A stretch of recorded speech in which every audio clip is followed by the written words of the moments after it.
Hey, good morning, everyone. It's Ryan from Resale CNY. I got another 12 orders going out on eBay for $823.08. It's a great day again.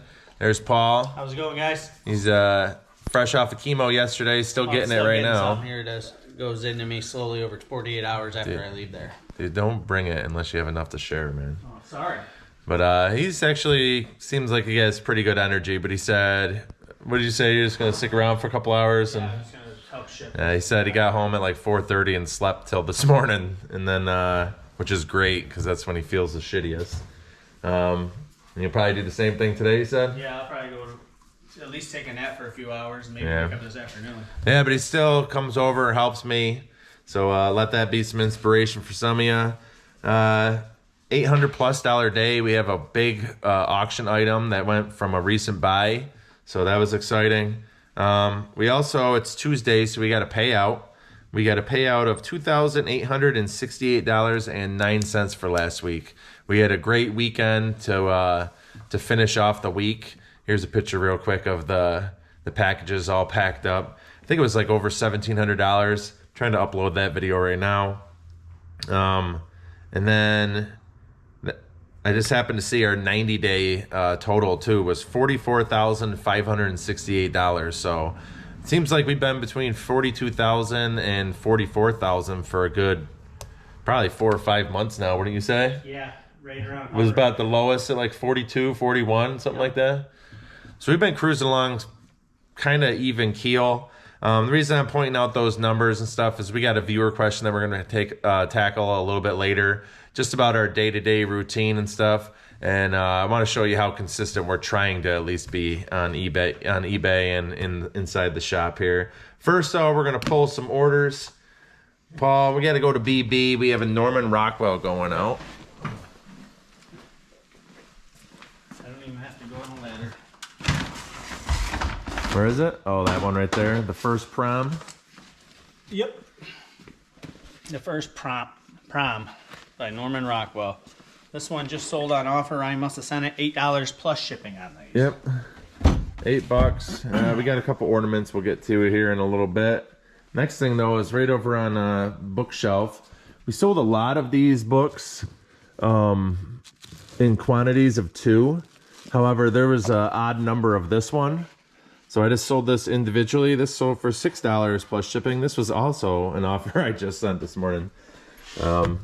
Yeah, so still making money on those. Let's go into a repeat buyer again too. 4B. 4B or not 2B? There it is. PlayStation 1 controller. Fill 4B up more too. PlayStation 1 controller. I bought a PlayStation 2 at a garage sale. I happen to have this as part of the lot or whatnot. Sold it separately. $9 plus shipping on that.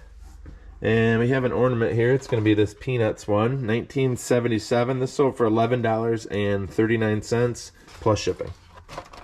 Next is going to be the good one.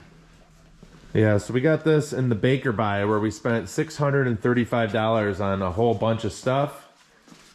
We got probably about 85% of the stuff listed. Just got a ton of action figures left. I just hit that needle going in. Really? Yeah. Your port? Yeah. Paul opened it up on the table here so a bunch of pieces don't fall out. This is a vintage Vito alto saxophone, Japan with case. It's got a couple reeds right there, strap, mouthpiece right here, the small part. You got the whole instrument here. Just kind of grabbed it, right? It wasn't I grabbed it out of that room, because I saw it was a saxophone. He didn't even have any sentimental attachment to this thing. Didn't you get it? Said, Someone was trying to throw it away, yeah, right? it was in the trash. He was a garbage guy. Yeah. Put it on auction. Paul had to do quite a bit of research just to make sure he was listening properly. Right. So for $344, or sorry, $347 plus shipping. So right there is more than half of our money back. Stop. She tried to lay down, so Glass is bugging her. Glass, leave her alone. Hey. Such a ding dong. For those of you who don't know, that dog right there, all he wants to do is play. Okay, now we're on shelf B. It's right here. What are we going for? Right there, Paul. Oh, that's... This was $1 at a garage sale. I just picked it up.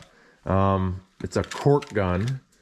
It's got some rust and stuff. Also, somebody wrote with Sharpie on it. Ended up finding it.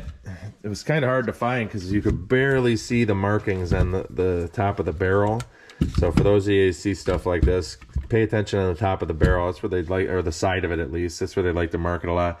It says 1930s Wyandotte all metal products, double barrel pop cork gun, and it has 2 triggers and everything. $14 plus shipping. And just so you know, items like this you will not be able to send through customs, so try to only do these without international shipping on them, because they will get picked up by customs. $14 plus shipping. I just bought it for $1 thinking it was old and cool. I had no idea. I had no idea it was a cork gun. I had no idea what the heck it was. It just looked cool, and it was definitely well built and not modern. Oh, ornament. Another ornament, is it? Yeah. Believe it's this one. Yep, that is. Merry Christmas 1979, another Peanuts ornament, $9.49 with free shipping, so make like $5 on that one. Okay, we got some Yadro statues going out to the same buyer. Speaking of international shipping, You two, why are you... all day. I can't believe she even came back out from underneath the table. Yeah, this statue is Yadro, a Lydia, topless sitting girl with a jug figurine. With jugs. Yeah, with jugs. $75 plus shipping on this one. I don't know what the number is. I don't know if it even has a number on it, to be honest. Probably says No, on the bottom, no? It doesn't. No. It checked. So that buyer picked that one up on offer for $75, and then we got this one. These dogs are driving me crazy. Me too. All right, this next one here, Paul's already got in his Yeah, hands. this was on shelf D. I just grabbed here. Leticia. Yeah, Leticia Gray. Here, show it to me. Condition, retired. Yadro. There's the symbol you're looking for, guys. Yeah, just LLADRO. A lot of them will look like bluish in color, but they also have these tone ones. This one sold for $80, so $155 total on this. And I mentioned international shipping with the cork gun there. Also with this one, we had a message, could we combine the shipping? And then I went to send an invoice for it, and you just can't. International shipping, for whatever reason, can't send invoices. I think if they had put it in the same cart and then purchased it, but they purchased it as 2 separate orders, and it won't let us combine. So I had to write back saying we couldn't do it and the reasons why, and that he'd have to pick them up individually. And he ended up paying for them, so $155, and that was actually a great way to kind of start the week too, between the saxophone and the 2 statues. Next is going to be a sign under bookshelf.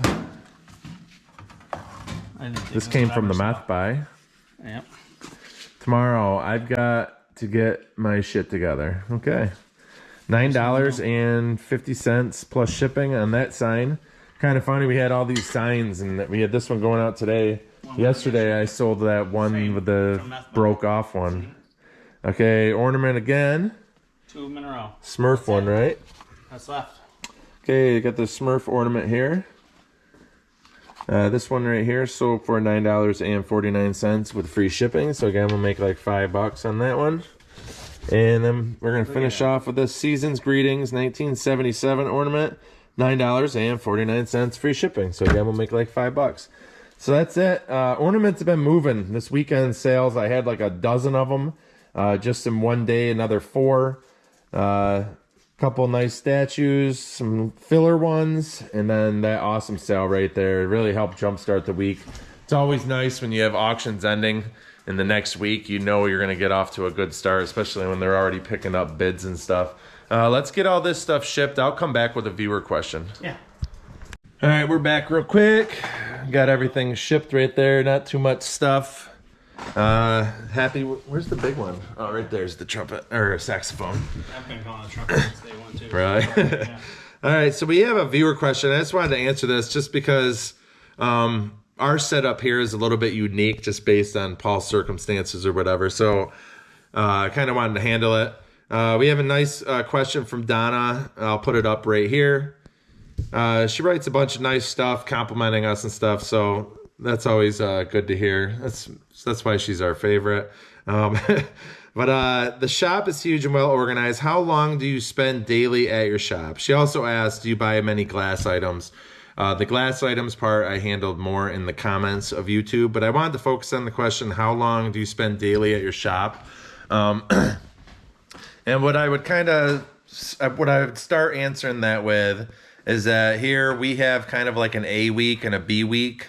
I would say our A week is when Paul doesn't have chemo on Monday and we don't have any big buys or anything that week, where we just kind of can list and ship and make some of these videos. Last week was a good example of that. Paul had a goal last week. What was it, like $500 a day just out of him listing? I'm pretty sure he met that goal every single day. Not Friday, I was $100 short. Friday, he was $100 short, so we're gonna have to talk about that after this video. Maybe might have to let him go, but and then we have what we call B week or whatever. This would be a week. Like yesterday, Paul had chemo. He gets it every 2 weeks. He's over here today, but he's at what, like 30-40% typically the day after. And on those weeks, I ship myself on Monday, the weekend sales, and then I pretty much shut it down after that. Yesterday, the only thing I did extra was I relisted a figure, and I started promotions and a small sale back up and shipped everything. After I shipped everything, I did those other things.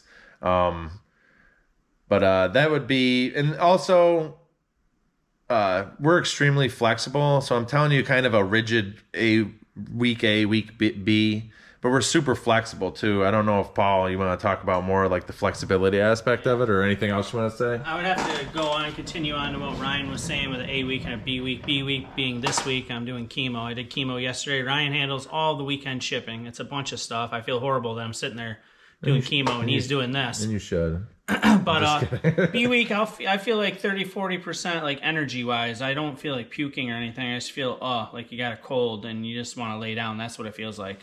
Tomorrow I'll be like 70%. I might actually stay and start listing stuff after we ship.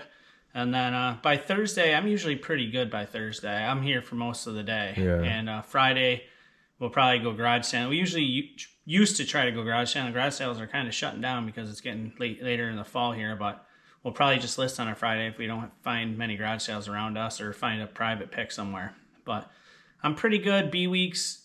Thursday on, I'm pretty much back to myself. But on A weeks, as Ryan was explaining, I set a goal for myself. Ryan does the videos and stuff. I just like to list so we can make some money, because I know on B week I'm going to be down and I'm not going to be able to do exactly what I want to do.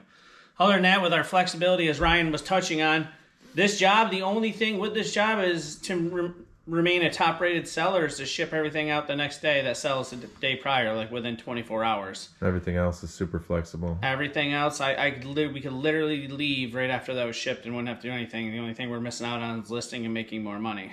So sometimes we might work on a Saturday and take a day off during the week. It's hunting season coming up. I'm sure there's going to be a few days Ryan texts me or lets me know the night before that, hey, don't come over to the shop till I'm done hunting so we can ship. I mean, that's how flexible it is. As long as we ship the next day, we're good. Yeah. Well, that's all I got. We're really flexible, though.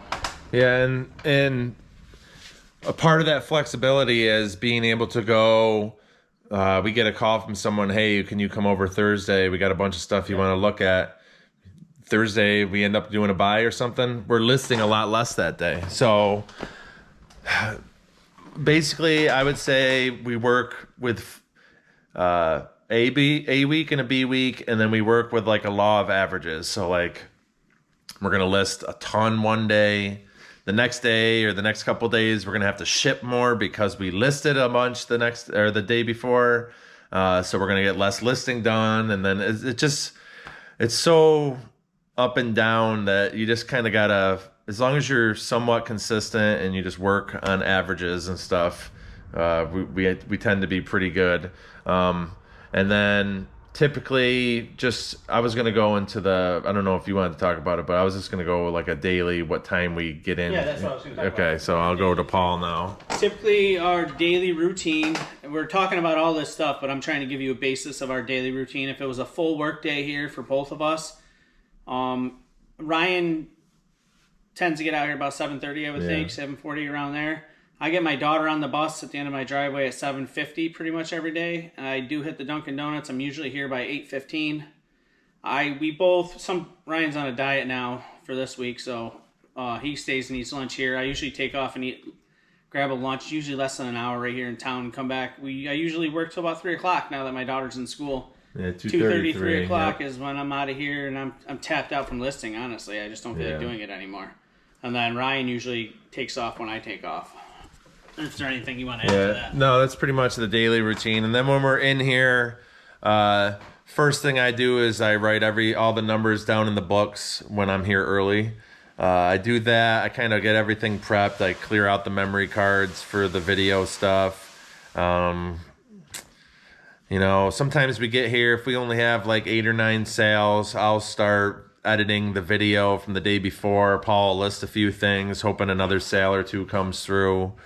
Once I'm done with the video stuff, I just go right to listing myself. He probably lists maybe 70% of the items that we sell, if not more. Just because I do all the video stuff and bookkeeping and vacuuming and stupid shit around the shop. Paul's like he's a one-trick pony, but he does it really, really well. But that's about it. I don't know if it's hard to think of every little aspect of it, you know, when you're answering these questions. So if there's anything else you'd like to know about our daily routine or how we do it or anything, just leave it down in the comments. Donna, I hope that helps answer your question a little bit. I know I answered it a little bit in the comments, but I figured it'd be a good thing to talk about in this video, kind of let everyone know. I mean... And this is just a time frame we use. If you're a new seller, this is the amount of money we tell you. We don't disclose we disclose every bit of information, how much we get deposited each week, how much we made each day. With this amount of hours, with 2 of us, you will make about $2 to $3 grand deposit a week, I would say, on average. Sometimes $1,500 if it's less. But I say if you put in the hours that we do, where there's 2 of us, so you'd have to half it or whatnot. Yeah. But if you're like me, listing a bunch of stuff every single day, not worrying about YouTube videos, and you're just watching them, then you can bust out a lot of product. As long as you have a good way to source product, you're good. Yeah, I would say YouTube definitely hinders how much we make on eBay, for sure, because it takes me away from it a lot. Hours every week, every day. And I try to do a lot of the video editing and stuff on my own time and stuff. Someday it'll pay off. Yeah, someday, hopefully it'll pay off. But speaking of which, please comment, like, and subscribe. Help us out. But I don't know. It is kind of a nice distraction, though, because I feel like we get burned out a lot sooner if we were only doing the one thing nonstop. Right. But we'd probably be buying a lot more. That's what I'm saying, though. Like, and I get burned out on listing even sooner than you do. I don't have the aids that you have to keep your energy up. But listen, though, if we can do YouTube, carry families around, deal with animals, him dealing with chemo and the other 5,000 things he's got wrong with him, me dealing with him complaining about all those things, if we can do all that and still sell, all this stuff, then you can do it too. Everyone can do this at least part-time, and we're pretty driven, so we tend to anything we've ever done, we've blown up bigger than most people do it. We started in Ryan's basement, and now we're in a shop that's humongous, and we're still filling this up. And I could tell you like 9 other projects that we started and blew up to the next level, and then we kind of put it on the back burner. Normal dude, you lose interest in one hobby. Yeah, goes exactly. To the next. Yeah, this is fun though because we make a bunch of money doing it. So yeah, that's it. I know we're rambling on here, but please comment, like, and subscribe. Help us out. We're at like almost 1,500 subs. It'd be great to hit like a 2,000 mark here by the end of the year or something. So that's pretty bold, but we'll see how that goes. Help us out. We'll add to this video one thing really quick. Yep. Guys, we did just get a bunch of merchandise ordered, and we're going to have it for sale on our eBay page. I got hats kind of like the one I'm wearing, some of our old style hats, some new t-shirts. I actually have photos of the t-shirts. I'll send them to Ryan, and he can insert them right here. The front and back of the t-shirt, and they're going to go on sale on our eBay site as soon as they're done. But that was another thing to add if you guys are interested. And the shirts have QR codes to our eBay store and to our YouTube. Yeah, so just something extra. By no means do you need to buy a shirt or anything like that, but we had a couple people ask about it, and we like to have a couple for ourselves. And it'd just be nice to have a bunch of them on hand for when people ask. So, all right, please comment, like, and subscribe for was that like the fourth time I've asked? Yeah, well, let's keep doing it. Yeah, and we'll see you in the next one. Comment, like, and subscribe every time he says it. So I don't know how you can subscribe, unsubscribe. We'll see you in the next one. See ya. I thought you were gonna try to get the last word again. No. Then. Just say it again real quick. See you later in the next one. there, that's better. Say resell CNY. Resell CNY. Said please like and subscribe. Please like and subscribe. Say thank you. Thank you. And bye. Bye. Bye, guys. Thank you. Bye.